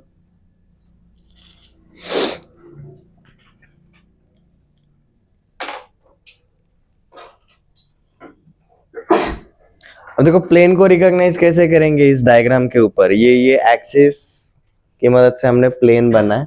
अब ये प्लेन के ऊपर ज्यादा अंडरस्टैंडिंग है, जैसे कि देखो हमारा ओ ए क्यू बी, डायग्राम के ऊपर ध्यान देना, हमारा ओ ए क्यू बी ये एक्स और वाई एक्सिस के प्लेन में, और ओ ए क्यू बी को ही पैरेलल ये फ्रंट वाला सी एस पी आर है। मतलब ये दोनों प्लेन, ये फ्रंट साइड और ये बैक साइड कैसे रहेंगे? पैरेलल रहेंगे। ये लेफ्ट साइड और ये राइट साइड कैसे रहेंगे? पैरेलल रहेंगे। या बॉटम साइड और ये टॉप साइड कैसे रहेंगे? पैरेलल रहेंगे। और प्लेन को हम पैरेलली अगर शिफ्ट करेंगे तो उसका बिहेवियर चेंज नहीं होता। Ceiling and flooring parallel planes है, ठीक है, उनका बिहेवियर, हॉरिजॉन्टलिटी या फिर उनका स्लोप कभी भी चेंज नहीं हो रहा है अगर हम पैरेलली शिफ्ट कर रहे हैं तो, ठीक है।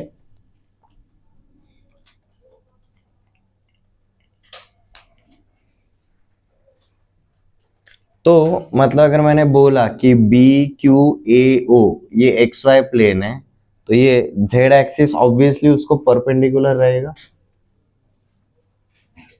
Z axis is perpendicular to x y plane. तो मतलब z axis is perpendicular to this front side also and that back side also. तो ऑब्वियसली यहाँ पर 90 डिग्री बनेगा ना पॉइंट सी के ऊपर जेड एक्सिस के लिए. सिमिलरली यहाँ पर YZ plane is perpendicular to which axis, x axis. ये राइट सॉरी ये लेफ्ट साइड वाला पार्ट YZ प्लेन में बिलोंग कर रहा है. ये P Q A और S ये इसको पैरेलल है, तो ये भी YZ प्लेन में रहेगा.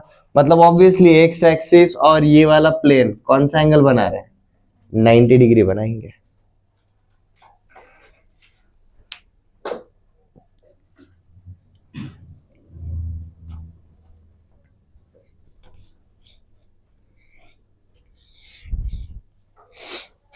अब सबसे पहले एक ट्रायंगल के ऊपर ही ऑब्जर्व करना, अल्फा वाले पार्ट के ऊपर.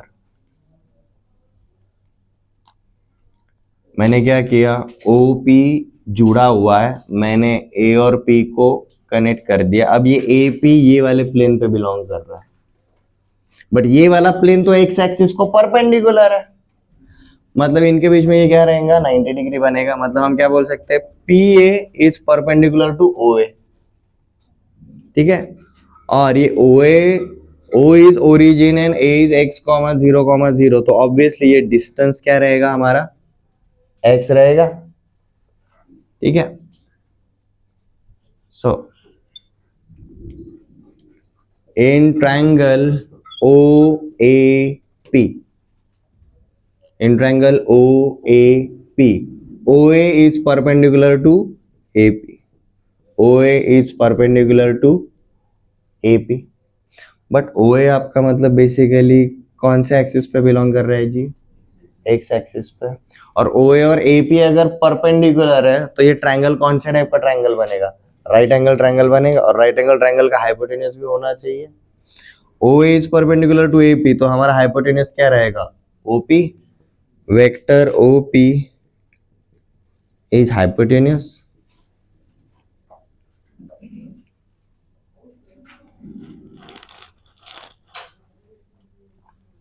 अब हमने OA और OP के बीच में एंगल क्या बोला है, अल्फा एंगल बोला है. ठीक है. तो देखो बेसिकली डायग्राम कुछ इस तरीके से होगा. This is O, this is A, this is P, this is vector OP, these are perpendicular and this is angle alpha. OA का वैल्यू हमें क्या पता है जी, OA is equal to x. तो मुझे वेक्टर OP और ये x इंक्लूड होने वाला इस एंगल के ऊपर ट्रिग्नोमेट्री का मैं कौन सा फंक्शन अप्लाई करूंगा, कॉस अप्लाई करूंगा. सो इन ट्रायंगल OAP हम क्या बोल सकते हैं, cos of alpha is equal to OA upon OP.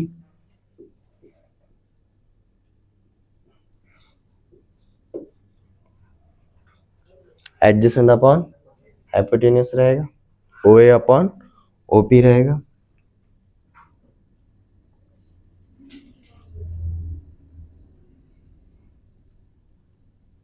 अब OA का वैल्यू क्या है हमारा, x, और वेक्टर OP को हमने रखा वैसा का वैसा.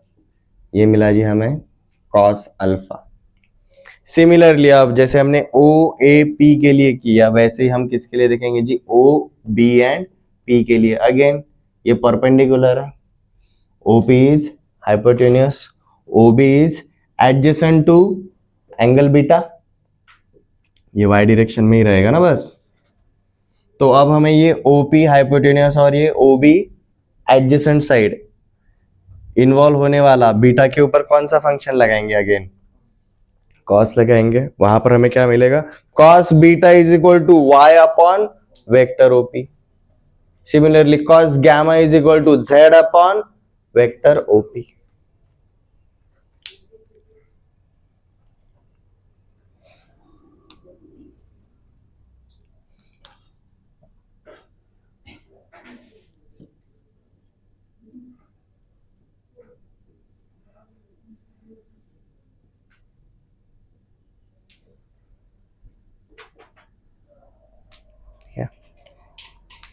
कॉस अल्फा हमें मिलता है और इसको हम बी और सी के लिए लिखते हुए नहीं बैठेंगे, हम सीधा लिखेंगे जी सिमिलरली इसी के आगे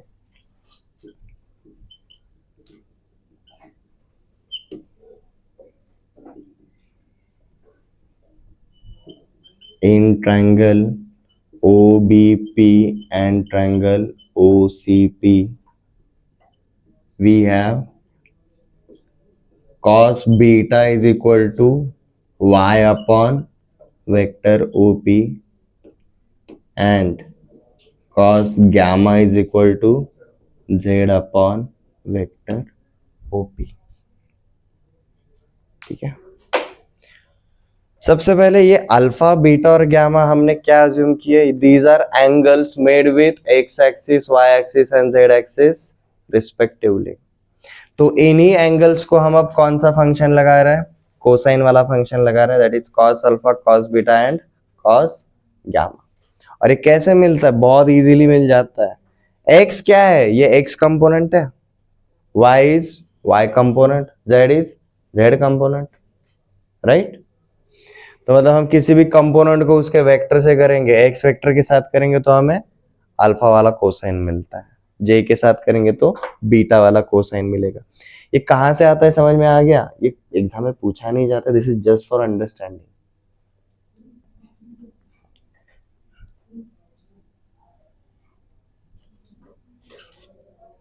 हाँ, बट इसके बगैर आप एग्जाम के क्वेश्चन सॉल्व नहीं कर पाओगे। सर पूछा नहीं जाता तो क्यों दे रहे हो, क्योंकि जो पूछा जाएगा ना वो इससे भी थोड़ा एडवांस रहता है, ये ओरिजिन है, ये कहां से आया कहां से नहीं।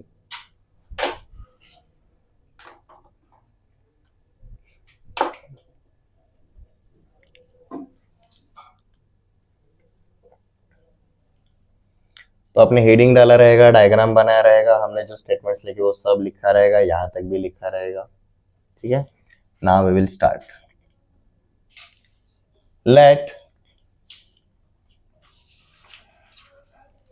vector OP is position vector of point P in 3D space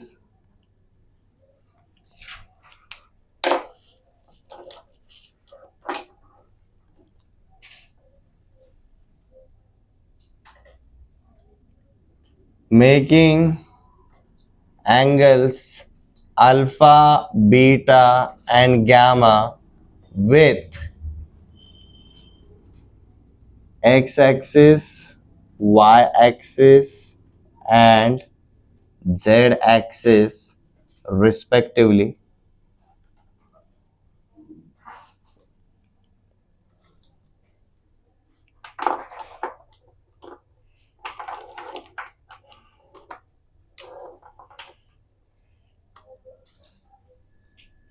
Then cos alpha, cos beta, cos gamma are called as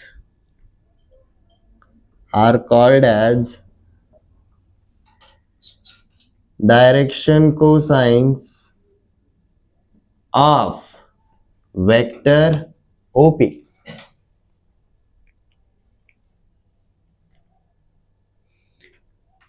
अगर हमारा कोई भी एक वेक्टर एक्स एक्सिस के साथ एंगल अल्फा, वाई एक्सिस के साथ एंगल बीटा और जेड एक्सिस के साथ एंगल गामा अगर बनाता है तो इन्हीं एंगल्स का cosine function cos alpha, cos beta और कॉस गामा, इनको क्या बुलाया जाता है, direction cosines of that vector. मतलब डायरेक्शन कोसाइंस किसके बनते हैं, वेक्टर के बनते हैं। डायरेक्शन कोसाइंस सिर्फ वेक्टर के बनते हैं और ये काफी यूनिक रहता है। क्या एक वेक्टर किसी एक एक्सिस के साथ कई सारे एंगल बना सकता है क्या, नहीं। एक वेक्टर एक एक्सिस के साथ एक ही एंगल बनाएगा और उस एक यूनिक एंगल का कॉस भी कैसा रहेगा, काफी यूनिक रहेगा। मतलब 3D में वेक्टर हल्का सा भी अगर चेंज हो गया उसके डायरेक्शन कोसाइंस भी चेंज हो जाएंगे। ऊपर से एक नहीं है, सिर्फ 3 है, तीनों में से एक चेंज मतलब ग्रुप ही चेंज। ये समझ में आ रहा है। These are called as direction cosines of vector OP.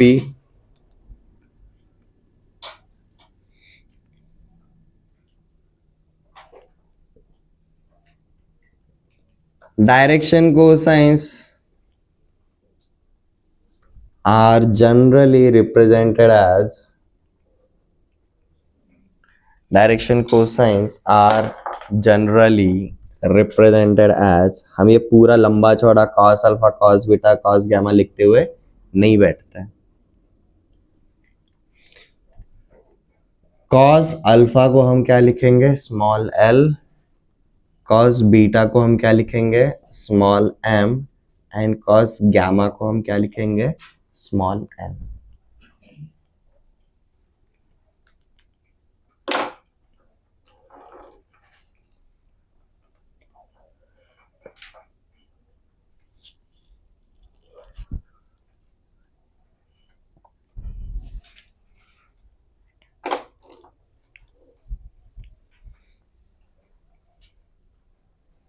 ये ठीक है, ये ठीक है।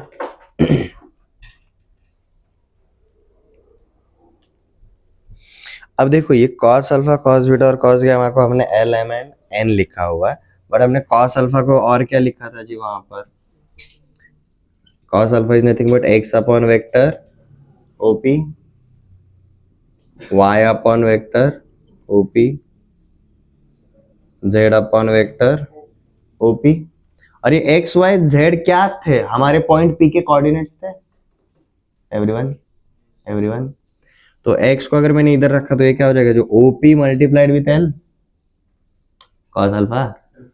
तो x इज इक्वल टू देखो क्या हो जाता है vector OP multiplied with l is x, y is vector OP multiplied with m, z is OP multiplied with n। ये तो हमारे कोऑर्डिनेट्स ऑफ दैट पॉइंट थे जिसकी वजह से हमें पोजीशन वेक्टर मिला, ये वाला वेक्टर। इस वाले वेक्टर को जैसे ही हम उसके डायरेक्शन कोसाइन से मल्टीप्लाई करते हैं तो हमें क्या मिलता है उसके कोऑर्डिनेट्स मिलता है, या फिर वो एक पर्टिकुलर डायरेक्शन में कितना जा रहा है वो हमें पता चलता है। ठीक है, तो आज हम यहीं पर रुकते हैं डायरेक्शन कोसाइंस पे। डायरेक्शन कोसाइंस के मामले में एक स्टेटमेंट हमेशा याद रखो, डायरेक्शन कोसाइंस आर यूनिक। एक वेक्टर के कितने डायरेक्शन कोसाइंस होते हैं, सिर्फ एक होता है। एक वेक्टर के डायरेक्शन कोसाइंस सिर्फ एक ही होता है। ठीक है।